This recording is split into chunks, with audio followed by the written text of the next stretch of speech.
When most people think of survival in cold conditions, they picture high-tech sleeping bags, down jackets and modern tents. But if you want to understand real cold weather survival, you have to stop starting with modern gear and start with men who didn't have a choice. During the Second World War, soldiers fighting in Europe's forests and mountains often faced temperatures that dropped far below anything a standard wool blanket could handle. Sleeping bags, as we think of them today, were rare, heavy, and often ineffective when wet or crushed flat by exhaustion. What kept men alive through frozen nights wasn't comfort. It was a brutally simple system built around one idea: trap heat, block wind, and survive until morning. That system was the World War II shelter tube. Before we dive in, if you appreciate this kind of historical survival knowledge, make sure to hit that like button. Share this video with a friend who's into history or survival, leave a comment with your thoughts, and subscribe to Warfront Survival for more deep dives into the real, raw lessons from the past. Now, let's get into the survival techniques that modern camping manuals often overlook. Modern sleeping bags, well, they fail soldiers long before they fail civilians.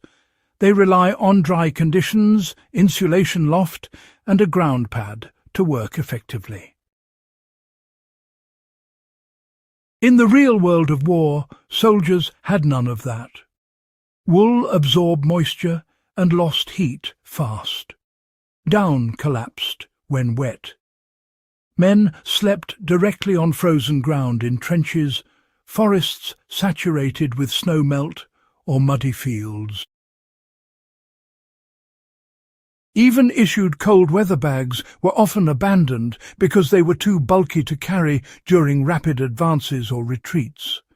And perhaps most importantly, sleeping bags do nothing against wind. Even a minor breeze strips heat faster than insulation can replace it. Soldiers quickly learned that blocking airflow mattered more than piling on layers. That realization, gave birth to the shelter tube. So, what exactly was the World War II shelter tube, and why did it matter? The tube wasn't a manufactured product. It was an improvisation using issued shelter halves, ponchos, or pieces of zelt barns. Two soldiers would button or lace their shelter halves together, wrap them into a cylindrical cocoon, and crawl inside fully clothed. The ends were sealed as tightly as possible with packs, snow, or spare clothing, creating a dead air space. Heat radiated from bodies stayed trapped, Wind was cut off almost completely. Snow piled on top acted as insulation rather than a threat. German mountain troops perfected this system with the Zelt barn, which was a triangular shelter piece that could be joined into long tubes. American mountain divisions used pup tents in a similar fashion in Italy and the Vosges. Soviet troops often buried the tube partially in snow to stabilize internal temperature. The result was crude but highly effective. Inside temperatures often rose above freezing, even when the outside air hovered far below zero. The shelter tube outperformed the humble sleeping bag because it addressed all three main enemies of cold wind, conduction, and evaporation. Sleeping bags primarily addressed only conduction. Inside the tube, soldiers slept in full kit, boots and all, which was crucial because, honestly, leaving boots outside overnight meant they would freeze solid. When morning came, Men woke alive, mobile, and ready for combat. Condensation did occur, but moisture collected on the inner surface of the fabric rather than soaking insulation. Soldiers could air out the fabric during the day, or, well, simply accept dampness as the price of survival. The tube also scaled remarkably. 2 bodies meant more heat. In extreme cases, 3 soldiers shared a single tube. Heat production increased faster than heat loss, a principle modern survivalists often overlook. And this wasn't just theory.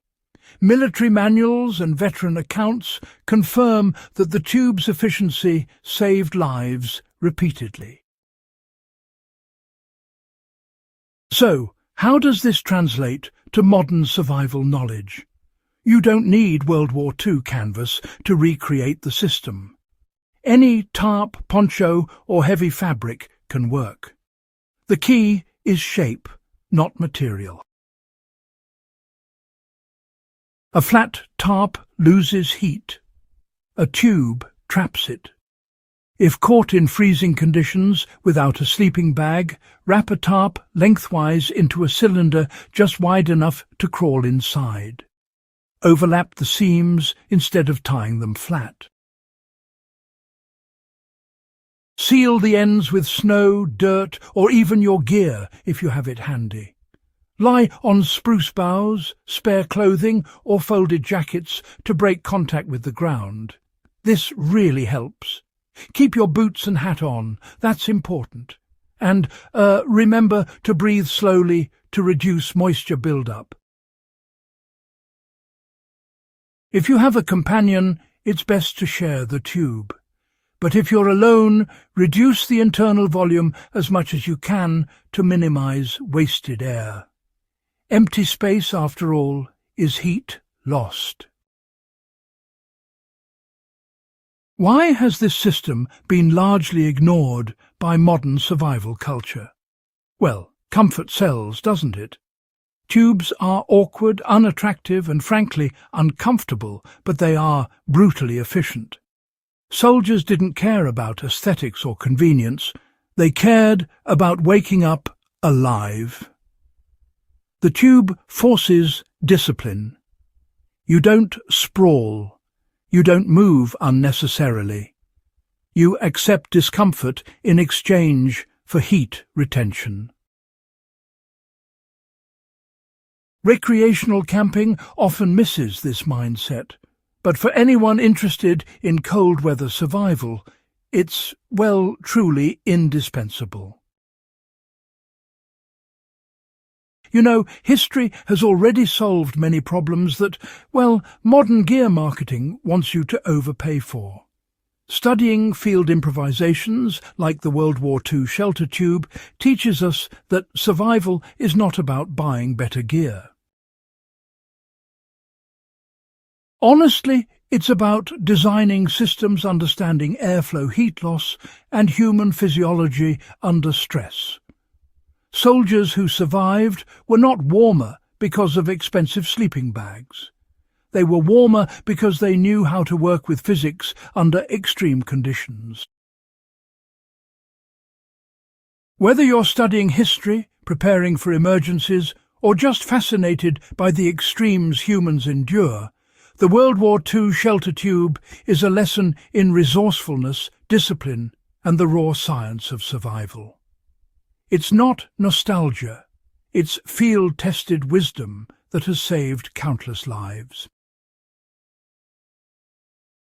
If this insight into historical survival matters to you, make sure you subscribe to Warfront Survival, share this video with someone who still thinks survival is about buying gear instead of building systems, and leave a comment with your thoughts or experiences.